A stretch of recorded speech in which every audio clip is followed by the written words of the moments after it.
Welcome to Reread, where I'm rereading through the expanded universe in chronological order, folks. We're on the last Secret Missions novel written by Ryder Wenham. This is called Guardians of the Chiss Key. In this one, it starts off 11 years ago, I guess right before Dooku left the Jedi Order. In fact, now that I mention that, there's several stories of Dooku right before he left the Jedi Order. It's like they couldn't just back this up a few extra years. What this is the origin story of how they found Nuru. And it goes a little bit further than that, because it turns out the space captain in the black hole, Captain McGurr, the two Jedi that were chasing him was Dooku and Ambus way back in the day, and they injured his engines, and he jumped to hyperspace right as he jumped to hyperspace, which eventually would land him in a black hole. Well, Ambus and Dooku were about to follow, and then they got something on the radar that there was an escape pod, and they don't know where it came from. And it's like nothing they've ever seen before, the alien technology. So they feel a presence in the Force that, is a Force-sensitive being.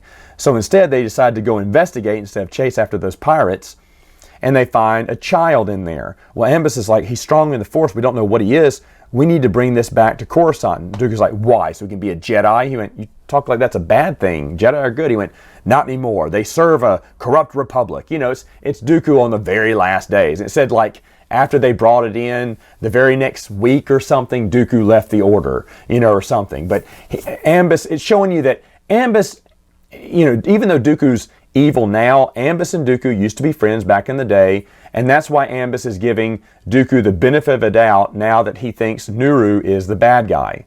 There's a lot of things getting revealed in this book because it is the last book. I thought for a minute, I was like, did they just tell Ryder, we may do more, so, leave the story open? No, it says the end at the end of this. So, all the cards fall on the table here, even though I still don't think we get Nuru's relationship and what his impact is. I mean, we know he's related to the second family of the Chiss space, but why did they ship him out? Why did they shoot him out into a escape pod like Superman? I don't know. If that was explained here, I must have missed it. But Chatterbox is still hurt. All the clones are taking turns giving him blood. It's Sharp's turn. Of course, Sharp is not a clone, and so Sharp's trying to make excuses. And the Claudite says that the Claudite says, I'm sick, I can't do it. And they're like, what is wrong with Sharp? Sharp is going crazy here. And so she's trying to avoid it. Well, that's not the only thing that's fake. It turns out when they get to Coruscant that even though they give an Umbrag, the captured separatist leader, they look at the ambassador and the guards, they went, who are these people? They're fake.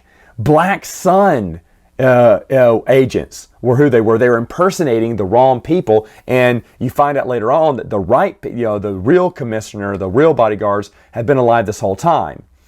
And so, that's a little bit of relief that Breakout Squad didn't completely fail in their mission to bring the counselor in, and I don't know how he got to Coruscant, by the way. I've kind of forgotten about that, even though I just read it.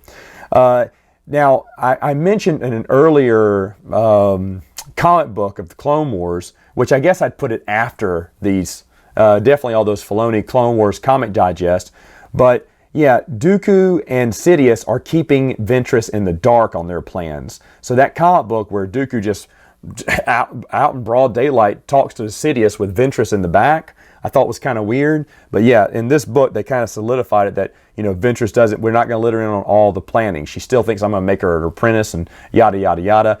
He talks to Sidious on his own and not with Ventress in the room. Again, if you push that later on the timeline, it's not really a contradiction, just a little note that I made to myself there. Now, Ambus believes that Nuru is a Sith. They do face each other down.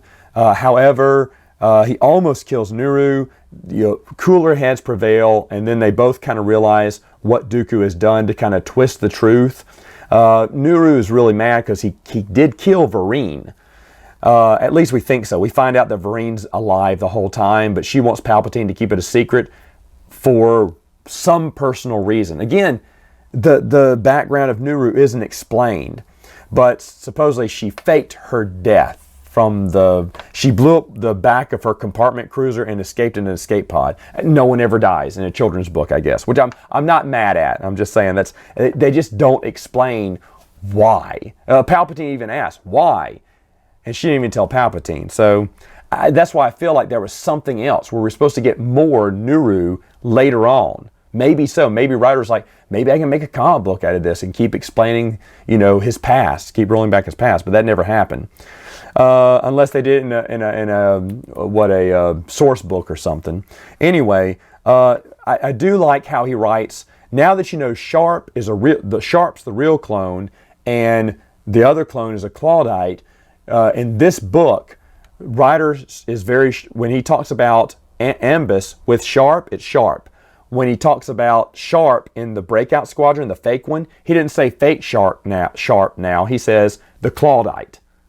The Clawdite. And so I like how he made that difference there instead of there's Sharp 1 and Sharp 2, because eventually they're going to meet each other.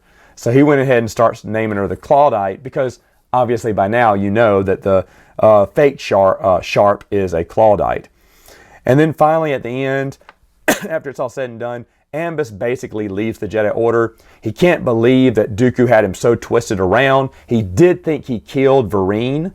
He does think I murdered someone, and that's terrible. And he said, Nuru, I was so mad at you, I almost went to the dark side.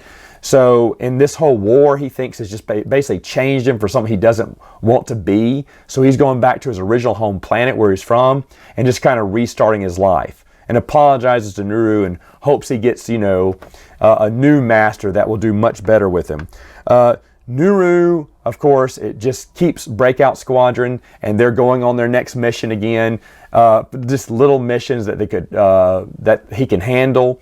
Again, that fits in line with the Filoni Clone Wars Digest that Ryder Wenham wrote later on. And he's just doing little errands for the Jedi, since they're all spread thin, and for right now, he's not going to have a Jedi Master. Now, at the end, I was hoping we'd understand what was Sidious and Dooku's plan this whole time? They gave up a secret separatist base on a planet. What was going on with Black Sun? Sidious had this plan and Dooku had this plan, and we never know what it is. I mean, we don't have to, but I was kind of disappointed. I was like, well, all this time, what purpose did it serve? Because Palpatine wanted Nuru in Breakout Squadron. But why? Why? There wasn't really explained. Again, whatever Darth Sidious is thinking doesn't always have to be explained, but since he's always in the background, like almost at the end of every book, Sidious going, it's going perfectly, No, everything is going according to plan, Darth Tyranius. Okay, well, why? That's what I'd like to know. Other than that, though, I love this series. As a kid's book for kids who enjoy the Clone Wars, you got to start here.